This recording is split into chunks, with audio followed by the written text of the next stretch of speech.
Here's a 1-minute tutorial to change the headlamp on a Honda Metropolitan. This is a 2007. The 2000s were all very similar. I don't think they've changed much. 2 Phillips screws on each side. They come out. The cap comes off. You remove the plug carefully.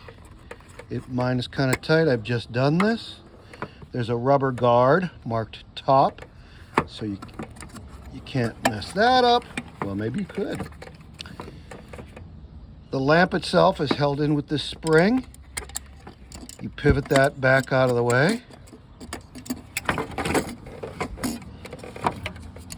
Out comes the lamp. This is the new one I just put in. It's also Murphy proofed if you see the 3 prongs line up. I recommend you test it before reassembling it, but you just put it back together in reverse.